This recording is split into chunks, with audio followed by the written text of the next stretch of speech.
दोस्तों, कवि प्रविष्य YouTube channel पे तहे दिल से स्वागत आपका। एक बड़ा ही गहरा सवाल। महाभारत में जो जंग हो गई पांडवों के बीच और कौरवों के बीच, उसमें अभिमन्यु कैसे मारा गया? सवाल दिखने में बड़ा आसान दिखता है, जवाब भी दोगे आप। अभिमन्यु तो चक्रव्यूह में फंस गया और फिर कौरवों ने उसे घेर कर खत्म कर दिया। कोई कहेगा चक्रव्यूह कैसे तोड़ना है, ये जब अर्जुन बता रहे थे तब गर्भवती सुभद्रा को, जिसके पेट में अभिमन्यु पल रहा था, उसे नींद लग गई और उसकी वजह से अभिमन्यु सुन न पाया चक्रव्यूह तोड़ने की जो कुछ भी एक रणनीति होती है, उसे वो जान नहीं पाया, सुन नहीं पाया, इसीलिए कभी सीख नहीं पाया। दोस्तों, सोचने के बाद इतिहास तो कहता है कि चक्रव्यूह में अभिमन्यु फंस गया, ये सबको पता है, और कौरवों ने उसे मार दिया। लेकिन इस कहानी से मैं थोड़ा सा जोड़ना चाहूँगा आज के अपने भारत की स्थिति। Condition of our India after Lok Sabha elections. तीसरी बार नरेंद्र मोदी जी प्राइम मिनिस्टर की कुर्सी पे बैठे हैं। बात हजम नहीं हो रही है। सीट्स भले ही कम आए हैं, थोड़ा सा आधार लेना पड़ा दो चार दूसरे लोगों का। ये सारी जाहिर सी बातें सबको पता है, लेकिन अंदर ही अंदर थोड़े बहुत सीट ज़्यादा मिलने के बाद, जैसे महाभारत के कौरव इकट्ठा होकर अभिमन्यु को कुचल डालने के लिए बेताब थे, बिल्कुल वैसे ही अभिमन्यु मर गया। क्यों मर गया?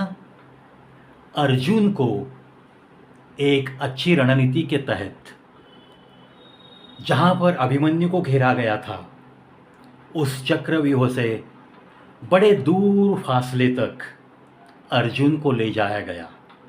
ये रणनीति थी कौरवों की, और अभिमन्यु को सिर्फ अर्जुन बचा सकता था, और वो ही इतनी दूर उसे लेके गए तो ये हासिल न हो सका और अभिमन्यु मौत को प्यारा हो गया। यह इतिहास है, यह महाभारत की कथा है। लेकिन आज के अभिमन्यु को, भारत देश के प्राइम मिनिस्टर को ऐसे ही घेरने की कोशिश में कितने सारे कौरव इकट्ठा हुए हैं। वो कांग्रेस है, वो सपा है, बसपा है, आप है, ममता दीदी है, कितने सारे लोग सारे इकट्ठा हो गए और चिंगारियां भड़काने के लिए बेताब। हमारे पड़ोसी भी है, पाकिस्तान है, चीन है, और संसद भवन में बैठकर बड़ी बड़ी बातें करने वाले ओवैसी साहब है, स्टैलिन जी है। ये सारे कौरव इकट्ठा हो गए। दोस्तों, अब आप पे निर्भर है कि महाभारत की कथा दोहराई जाएगी या आज का अभिमन्यु जीत हासिल करेगा। आप पे निर्भर है, हम सब पे निर्भर है। जो गलती हम लोगों ने आज लोकसभा इलेक्शन के दौरान हम लोग कर बैठे हैं, लोगों को कौन सी गहरी खाई में वो जाकर गिरेंगे, इसका अंदाजा अभी तक नहीं आ रहा है। कुछ बातों से बहक गए हैं लोग, कुछ रॉन्ग नैरेटिव से प्यार करने लगे थे लोग। नतीजा अपने अभिमन्यु को भुगतना पड़ा। कहते हैं ना, झूठ बहुत ऐश करते रहता है और सच एक कोने में बैठा हुआ रहता है। कहते हैं हमारे कला क्षेत्र में भी जो हुनर है वो तो घर में बैठा है, और जो तमाशा है वो तो स्टेज पे ऐश कर रहे हैं।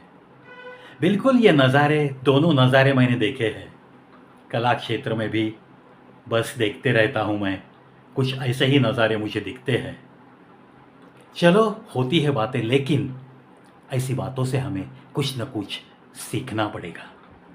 अगर कोई हमारी गलती हो गई है तो ऐसी गलती को हमें सुधारना होगा। आज के अभिमन्यु को हम सारे अर्जुन बनकर, जो लोग उन्हें घेरना चाहते हैं, उनका काम तमाम करने का हथियार हम सब लोगों के हाथ में है। बस उस हथियार का सही सही इस्तेमाल हम इस विधानसभा की इलेक्शन पे ज़रूर करेंगे। किसी के बहकावे में आकर इस हिंदुस्तान की मिट्टी मत करो, ऐसा ही मैं जाहिर आह्वान करूंगा हर एक वोटर को।